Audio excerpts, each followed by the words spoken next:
a module called the Marketing Principles in Reproductive Health Services.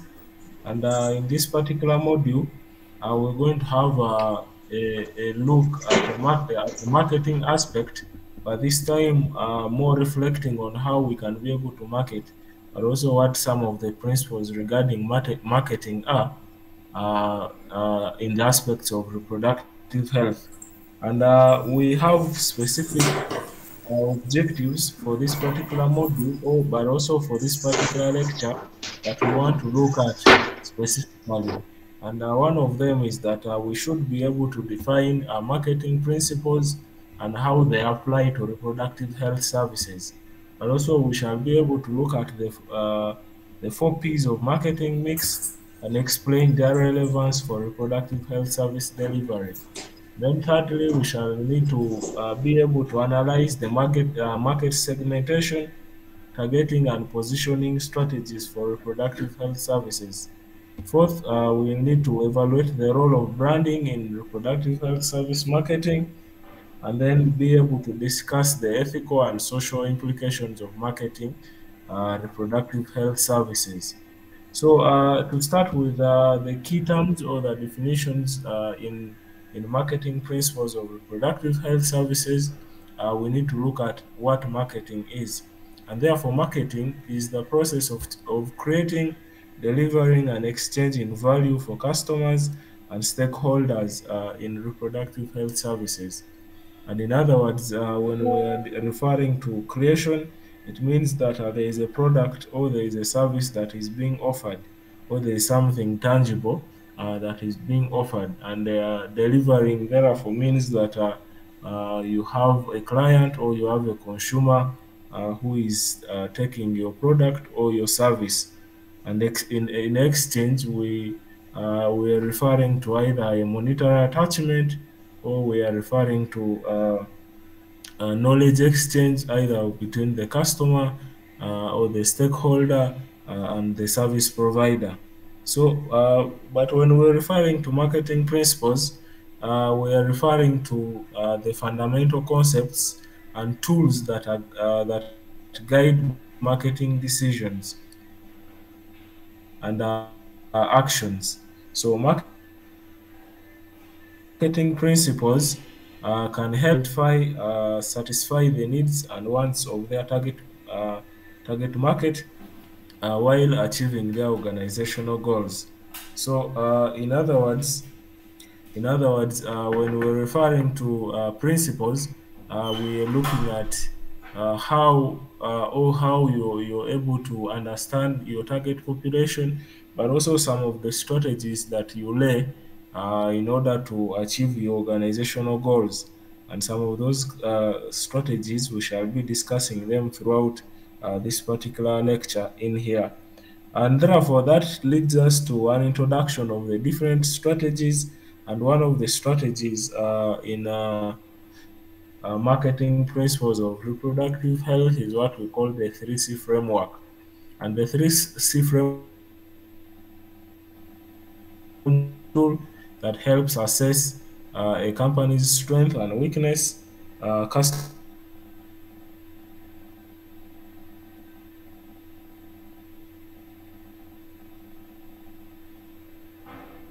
the 3C looks at the company itself, it looks at the customer, and it looks at the competition. And therefore, you are able to do a SWOT analysis of the company itself. In the 3C, you need to do an analysis of the company's strengths and weaknesses. Then in the customer's needs, you need to look at in the C of the customer, you need to look at the needs and the preferences of the customer.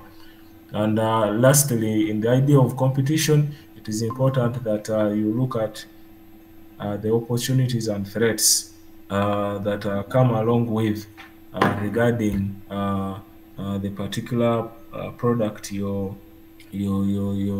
having. So, in relation to company, you need to understand the strengths. In other words, you need to do a SWOT analysis of what you want.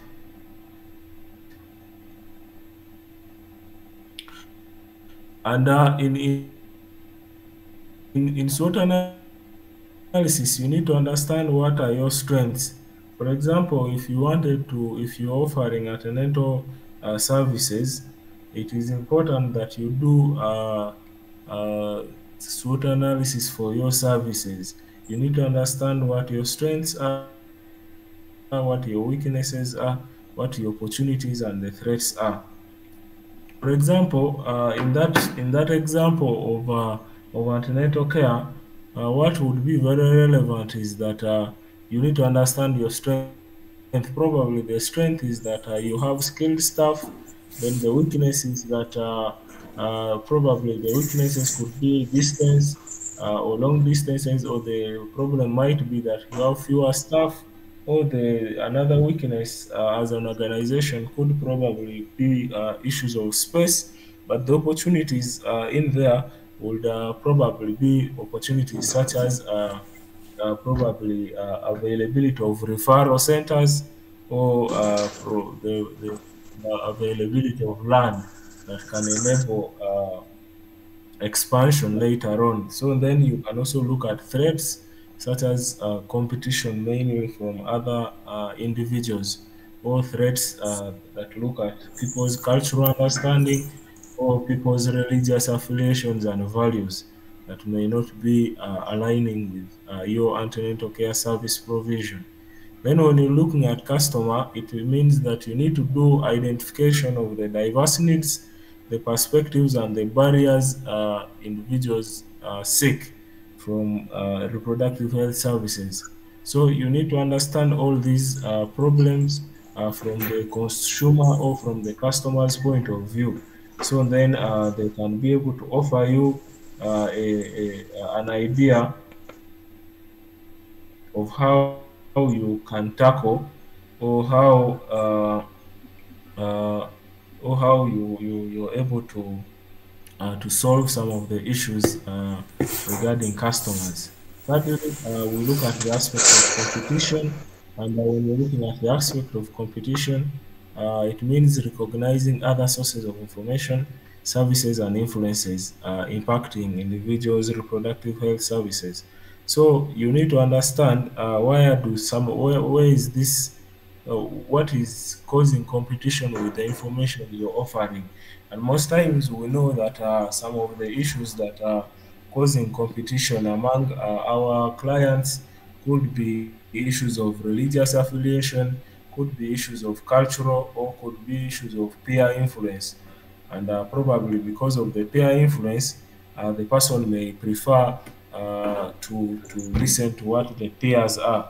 So it is important that you understand where the competition is coming from in the 3C analysis. So what are some of the uses of using this 3C framework? The 3C framework can help reproductive health service providers to develop a competitive advantage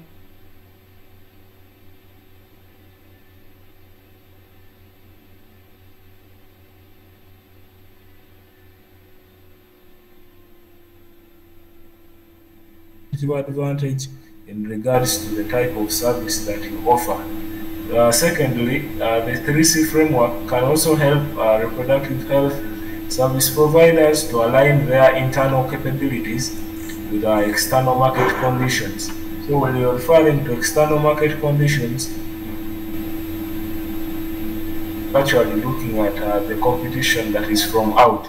So externally, you can be able to understand what some of the competitions against information are coming from, and then yeah, you're able to counteract them in advance. So another strategy in marketing that we also want to introduce today is the aspect of what we call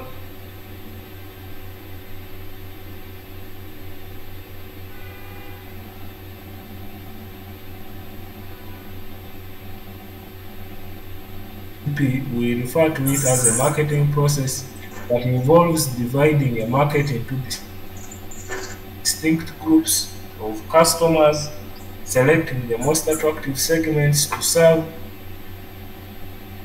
image, and identity of the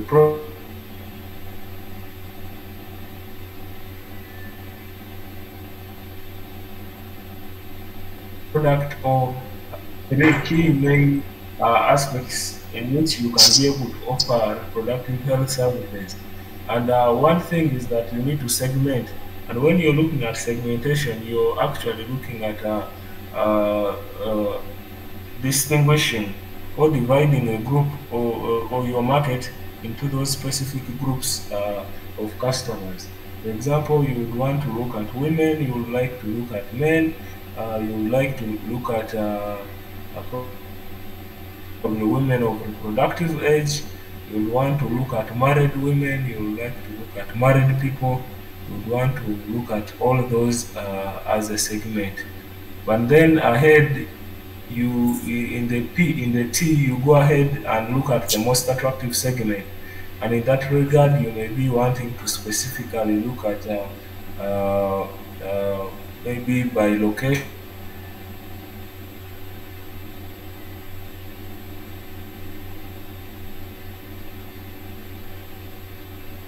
You may want urban, and in the urban you're targeting people who are youth only, or people who are married, or people of a certain education level, or people of a certain religion, or people who are working, or those who are not working. So then that would mean that you're selecting, or you're targeting a specific attractive segment. And then creating a distinctive image and identity for the product or service in the minds of the customer. And that is what we refer to as positioning. So you should be able to do distinctive image and identity for the product, meaning you should be able to separate your product from the ones that are all in the market. In that regard, it is important that you position your product to one that the customers would prefer, or the one that your target group would prefer.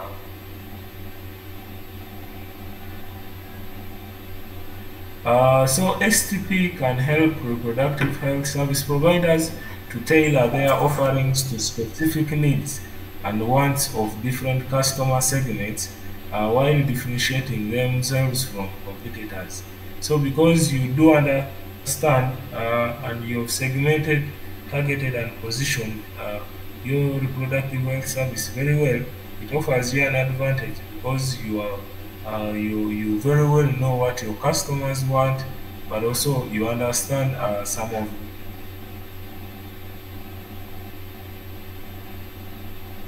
and you very well know how you can solve them. So it also helps reproductive health service providers to optimize their resource allocation and marketing mix strategies. And when you're referring to marketing mix, you're talking about the four P's in the marketing,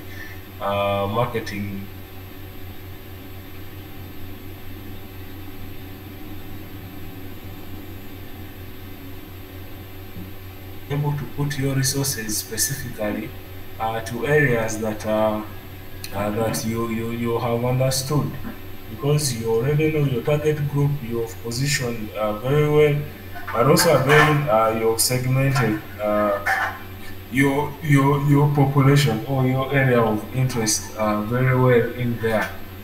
So we want to look at these specific aspects of the STP just in brief, having discussed them in my previous slide there.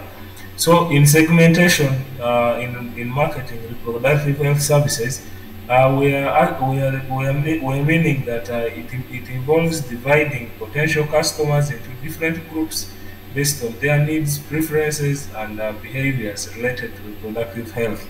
And its benefits are that you should be able to tailor information and services to their specific needs, but also it is increased relevance and effectiveness of communication and improved resource allocation and program design.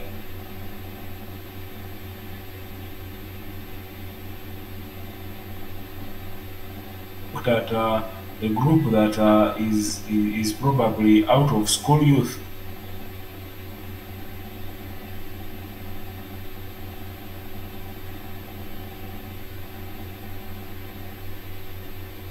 And then it is important probably for you that you will identify their specific needs.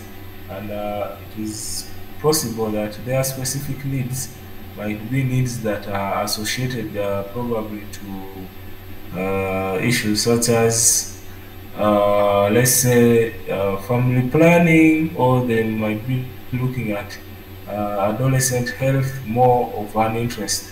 So it will be important that when you segment out of school, probably girls and boys, it is important that you tailor information according to the preference that they would have, which is seemingly what we have said could be family planning, or so forth and so on.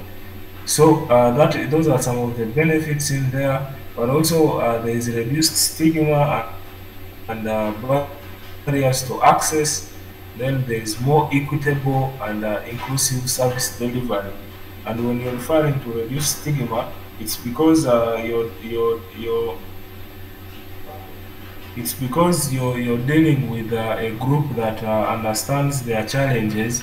So then the chances that they might be stigmatized might be less, and therefore the importance would be that as a service provider, when you segment your clients, it might be less stigmatizing, but also the barriers to access, because you very well know there is an aspect of youth corners, because for the youth they may not be willing to uh, openly get, or they may not be willing to openly receive some of these services when their counterparts are there.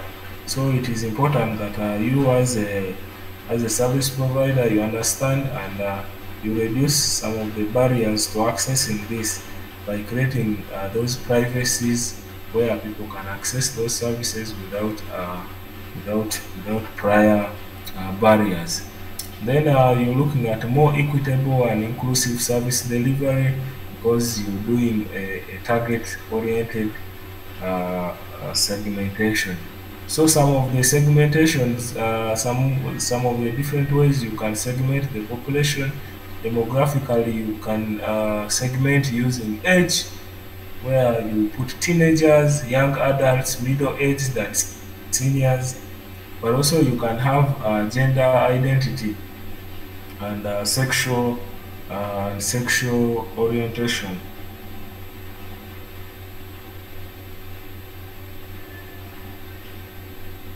Then in gender identity and sexual orientation, probably you might be looking at people who female, male, but also we've seen that the sexual orientation, especially when you orientation are associated with European cultures, we've seen that they have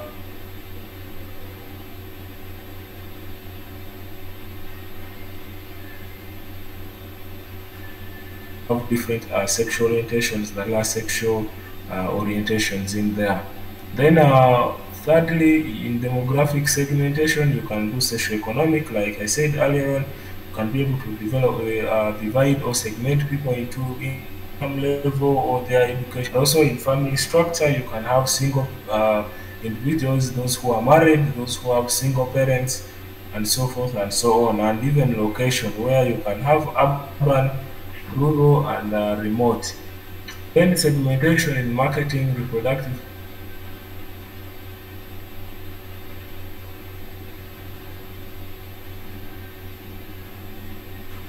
health services, psychographs towards reproductive health.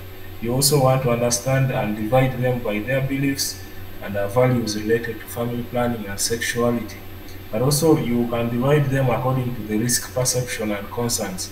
For example, you will have people who are probably sexual workers, you will have adolescents, you can have youth, you can have out of school, and because you're doing this because you understand their risk perception.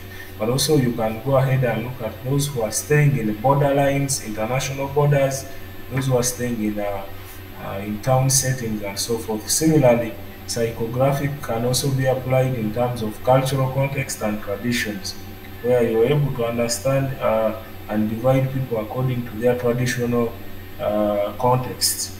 And we very well know because this affects their uptake or access of reproductive health services. Fourthly or thirdly, I mean,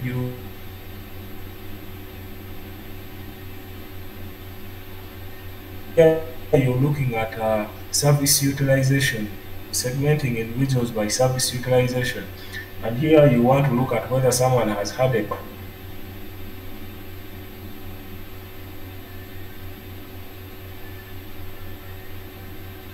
capacity usage, please segment that population according to those particular aspects. But also, secondly, through information seeking behavior, how often do they interact with information? That would be very important for you. Whether they engage in online or offline information seeking. Then, thirdly, you want to look at decision making processes, and you're looking at individual or shared, and you want to understand whether this person gets or makes their decisions by themselves. Then those who make individual decisions, it is only fairer that you offer them different segmentation, whereas those who make decisions from a shared point of view, it's also important that you offer them uh, that particular segmentation in there.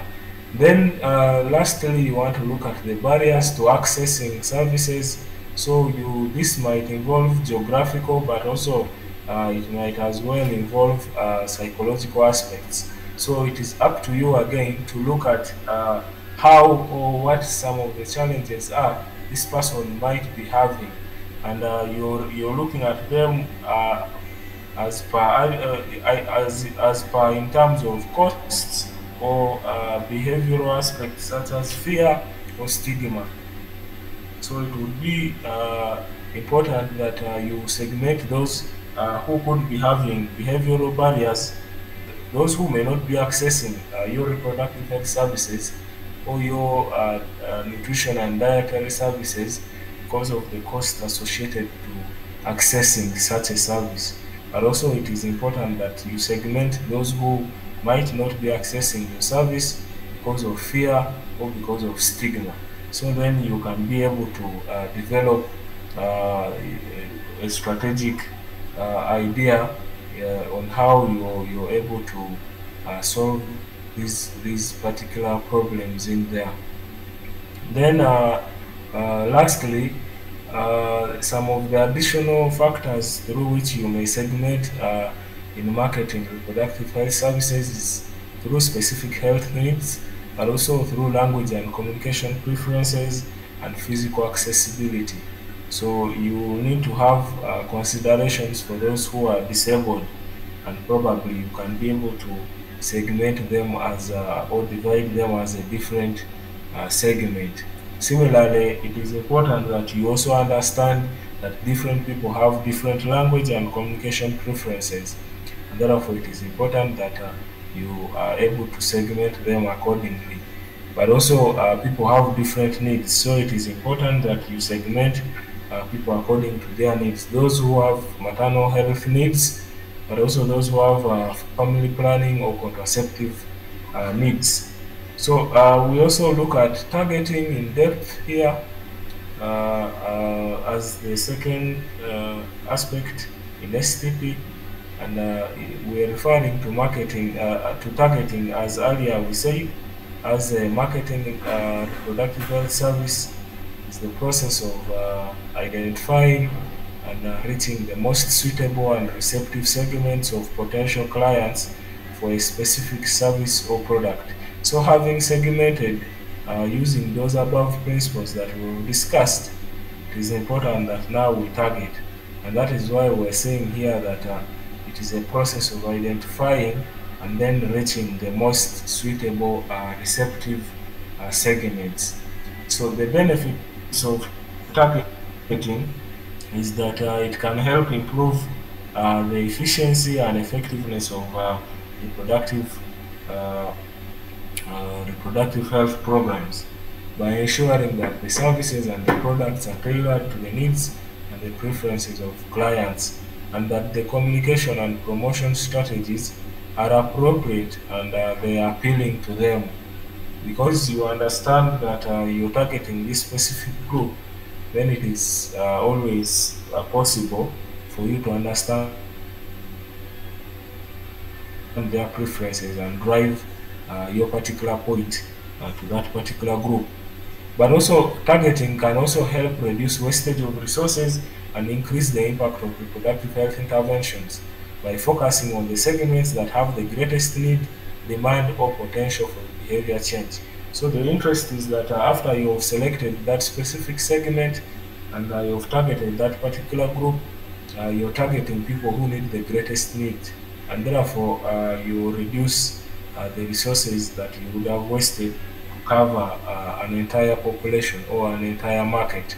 And also it increases client satisfaction, loyalty, and retention, because the aspect that you're targeting that particular client and you're targeting them directly could give them an opportunity to have time to seek your service, and also it gives them the aspect of satisfaction. Thirdly, the another benefit of targeting is that it enhances the quality and accessibility of services and products, and it also improves the health outcomes and well-beings of the clients and the community, because in this regard you're targeting a particular segment and you're targeting a particular group. Therefore, because of this direct targeting, there are chances of improved quality, because then you're looking at a specific kind of intervention and you're looking at a specific group. So then intervention is easier in that way. So what are some of the activities that must be conducted when you're targeting? One is that you need to do market segmentation, as we discussed earlier. So after you've done your market segmentation, you can then do market research. And in market research, you're then able to identify the segment with the most need. And when that is done, there are very clear chances in there that you will be able to choose the segment with the highest demand. Then thirdly, you need to position or differentiate your product. And positioning or differentiating your service would mean that then you can be able to take your services to that particular community that you have identified that needs the services that you aim to provide. So that is the most important thing in targeting. So we want to also just look at what the major uh, strategies are when you do targeting. The main strategies is that you need to do geographic targeting, you need to do channel targeting, you need to do message tailoring and partnerships. So in reference to geographic, it means you need to focus on regions with high demands or locations with the high demand or limited access. But also you need to utilize the communication channels that the target audience prefers. So if you're dealing with youthful individuals, it is very important that when you're doing channel targeting, you target social media that is prevalent among the youth. That is why we say that it is important that in targeting you do market research. So then you're able to know what is the common social media. What is the common uh, channel preference of of that particular target group you have. So then you can accordingly do the channel targeting. But also you need to craft the message that is resonant enough with the target audience. For example, if you are targeting maternal mothers, or you're targeting mothers with a particular product or message, it is important that you draw there a child and a mother, rather than having a rather than have have a rather than have to draw a father, and yet your interest is to have mothers and their babies, or you are targeting young people. Similarly, you need to craft message that they do understand. When you're crafting messages for younger people, it is easier that you craft what is short and what is easy to read. But also it means that you need to craft your message in a local language, or in a language that is understandable by the target group that you're having. Then third, lastly, you need to do partnerships. And when you're referring to partnerships, you need to collaborate with organizations that are serving the target group. Why is this important? It's because they have already had a grounding with with the community or with your target group, and therefore it is easier for the target group to understand you through organizations that are already serving. These organizations might be religious organizations, they might be cultural institutions, but also they might be just societal or community-based organizations. Or you could actually use peer groups, or what people call local saving groups. And these are all important partnerships where your target group feels at home. So, what are some of the ethical considerations regarding targeting? One is that you need to avoid stigmatizing language or generalizations, but also you need to respect the privacy and confidentiality, promote informed choice and avoid coercion, and ensure accessibility and inclusivity for diverse populations. And it is very important that you use languages that abide with what the community has, and that means you need to understand what is the uh, community composition in terms of religion, in terms of culture, but also in terms of language.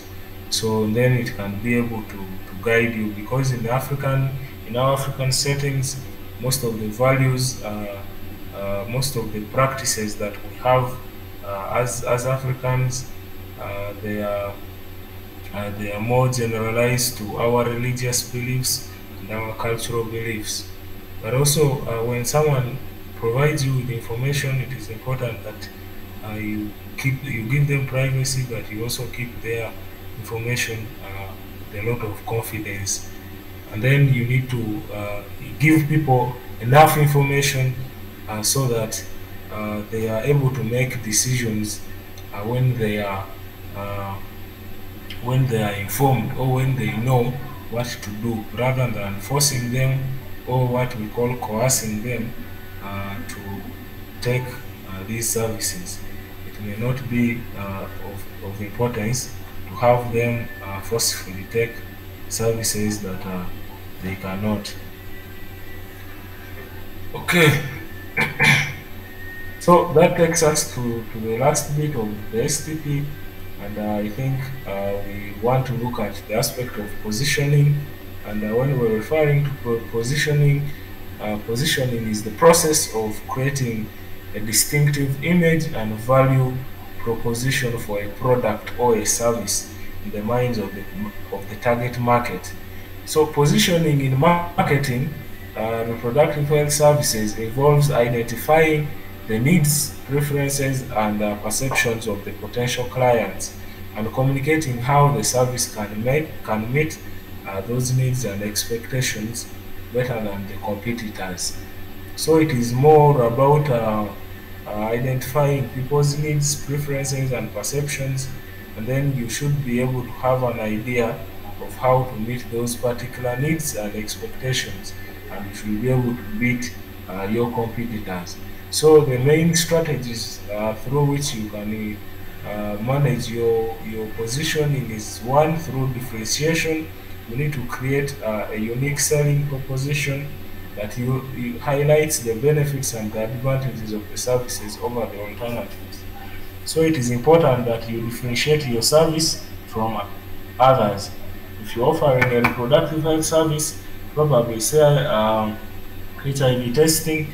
If other people have their services offered and they take about 1 hour for someone to receive their results, it would be important. It would be important that that for you, you can actually have your return of results earlier than for other people. So that might offer you an advantage over the population, because you probably have a quicker result returning time than other people. Then what is also important is that you need to do a position statement. And when you're referring to position statements, you're referring to a concise and memorable statement that summarizes the unique selling proposition and communicates the essence of the service to the target audience. So, in other words, because this is a competitive aspect, you need to have a message, or what we're calling a positioning statement. You need to have a short information. Most times, the last time I was giving an example, I was offering examples such as for other organizations, for example, say Coca-Cola, that would tell you test the feeling, that after sipping a particular bottle of Coke, they will tell you test the feeling, and that is a positioning statement. And there are very much more other positioning statements, such as we treat and God heals, then so forth. So those statements, you need to communicate the essence of that service to the target group. Then there is what we call positioning map. You need to have a visual tool that shows how the service compares to the competitors on the key attributes or dimensions important to the clients. And that is why you normally see on the drinks that we take, there is always a description of every other. Uh, you may find when you buy a bottle of water, you may find on the other bottle they are saying composition, and they are able to say calcium, chlorides, nitrate, magnesium. They are able to put those other competitive aspects that they think the customer looks up to, and then they are able to compare it with other with the one of other manufacturers and producers. So you need to have that visual, or visual meaning it can be seen or it is a drawing. So you need to be seeing where your competitive aspect is. And that's why sometimes you see people are able to put that now Mirinda has a drop of honey and so forth and so on, because they want to show the customer how it compares to other competitors, that this one has honey, this one is zero sugar, and the other one is not. So similarly, in offering reproductive health services, you need to show clearly how yours differentiates from the others. Probably you have a quicker returning result returning period. You have expertise in terms of your staff, but also there are possibilities that you could be offering a variety of tests, not only the one that the consumer would want alone.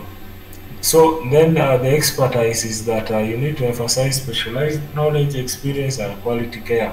So it is important that you take those strategies and you understand what you're doing, and show the consumer that you're able to do so. Accessibility is also another positioning strategy. You need to focus on convenient locations, telehealth, meaning we're doing an online accessibility to health information, but also you need to do flexible scheduling and inclusivity. So sometimes people don't work during public holiday. As a result, or as a sign of accessibility, you can actually have your particular clinic day open on a public holiday. But also you need to have flexible scheduling, especially for men. It would be fairer that a man comes to seek service from you in the evening hours rather than in the morning hours, because the assumption is that they would be working in the morning hours, so then they can seek such care in their free time. But also, in positioning, your product needs to be affordable, and when you're discussing affordability, it means you need to have transparency in pricing. When your cost of production is low, your pricing should similarly be low. However, we have seen competitors who have high prices and low costs of production. This may cause drops in quality, but also it may cause issues among your clients. So you need to also have financial assistance programs where you can offer probably after sale services, or we've seen people have transport. We've had people have transportation of clients to go and be able to get services and then return them back. So those are some of the financial assistance programs that you can be able to offer to your clients as a health facility. But also you need to showcase technology, innovative means, and commitment to progress. And that is why you've continuously seen that long time ago, we used to have sodas in glass bottles, and one has to sit where they have bought in order to be able to drink. However, we've seen the shift where people are having people can be able to have their sodas in a plastic bottle and then move away with it. And also, this goes to tests. Earlier on, we had tests that will take a day or two, but now, because of the technology, we've seen a quicker return of test results. So as a strategy, you need to showcase technology, that you have the current technology, but also you're able to be and have innovative approaches.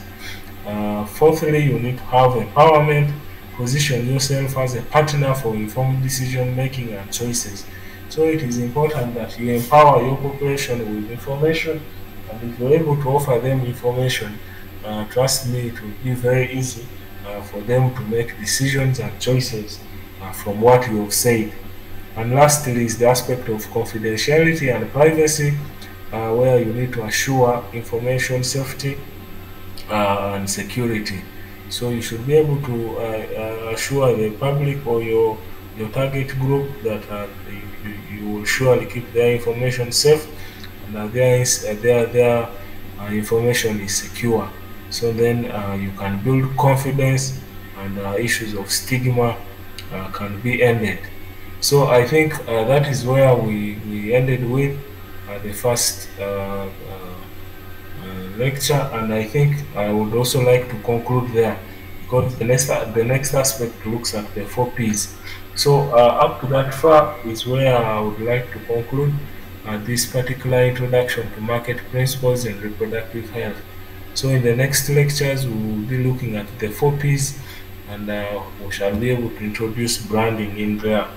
So up to that far, unless we have any other questions regarding what I have presented, I would think this is fair enough for today.